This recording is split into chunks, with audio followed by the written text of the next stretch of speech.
বলছি আমি আব্দুস সালাম লন্ডন থেকে। আশা করি আপনারা সবাই ভালো আছেন। আমিও আপনাদের দোয়ায় ভালো আছি। আজকে একটি নতুন ভিডিও নিয়ে আপনাদের সামনে উপস্থিত হলাম। ভিডিওটি অবশ্যই আপনাদেরকে ভালো লাগবে, আর ভিডিওটি ভালো লাগলে অবশ্যই আপনারা কমেন্ট করে জানাবেন। আমি আপনাদেরকে আমার সাফল্যতার কথা বলছি। সফলতা অর্জন করতে হলেই নিজেকে পরিশ্রমী হতে হবে। পরিশ্রম ছাড়া কোনো কিছুই সফলতা আসবে না। পরিশ্রম করবেন, ধৈর্য ধারণ করবেন এবং সামনের দিকে এগিয়ে যাবেন, ইনশাল্লাহ সফলতা আসবেই। সফলতা আসবে না বলে আপনি যদি বসে থাকেন তাহলে সফলতা আসবে না। একটি উদাহরণ দিই, যেমন একটি আম গাছের গোড়ায় গিয়ে আপনি বসে বসে বলছেন যে আমি আম খাবো, আম খাবো, তাহলে আমটা এসে আপনার মুখে এসে পড়বে না। আমটা খাওয়ার জন্য আপনাকে গাছে উঠতে হবে, কষ্ট করে এবং পরিশ্রম করে, তারপরে আম পেড়ে আপনাকে খেতে হবে। তারপরেই আপনি আমের স্বাদটা গ্রহণ করতে পারবেন। তেমনিভাবে সব কিছু আপনি যদি পরিশ্রম না করেন, কষ্ট না করেন, তাহলে সফলতার মুখ আপনি দেখতে পাবেন না এবং সুখের মুখ আপনি দেখতে পাবেন না। আপনি যে কোনো জিনিস একবার করতে পারলেন না, আপনার ওটা হলো না, আপনি বারবার দেখবেন, শতবার দেখবেন, শতবার চেষ্টা করবেন, তাহলে দেখবেন আপনি সফলতা অর্জন করতে পেরেছেন।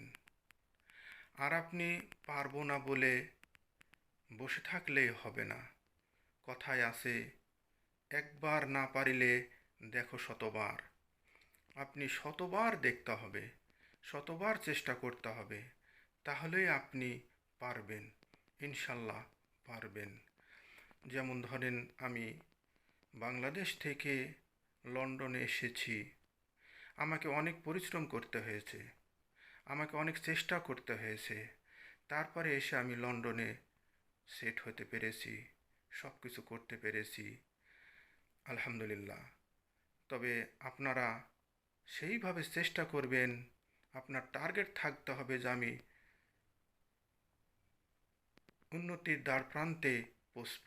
তাহলে আপনি বুঝতে পারবেন আপনি চলার পথে অনেক বাধা আছে, বিঘ্ন আছে, পাশ পিছলে পড়ে যাবেন, আবার উঠে দাঁড়াবেন।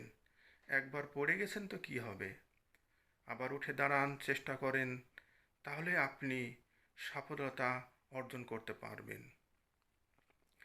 যেমন ধরেন, আমরা ছোট ছিলাম, তখন তো আমরা হাঁটতে পারতাম না।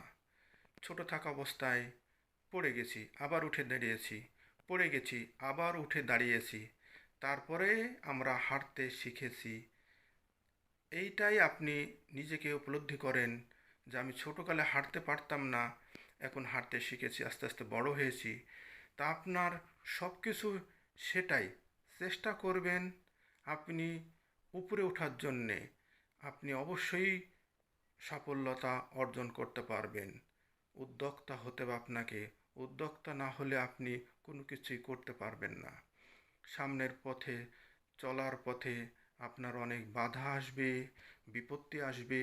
সব বাধা বিপত্তিকে অতিক্রম করে দুহাত দিয়ে দু সাইডে ফেলাই দিয়ে আপনি সামনে অগ্রসর হতে থাকবেন, ইনশাল্লাহ একদিন আপনি সফলতা অর্জন করবেন। আমার ভিডিওটি দেখার জন্যে আপনাদের সবাইকে স্বাগতম। অবশ্যই ভালো লাগলে কমেন্ট করে জানাবেন এবং আমার ভিডিওটি সাবস্ক্রাইব করবেন, শেয়ার করে দিবেন, তাহলে আরও নিয়মিত সুন্দর সুন্দর ভিডিও পাবেন। সবাই ভালো থাকুন। আল্লাহ হাফেজ।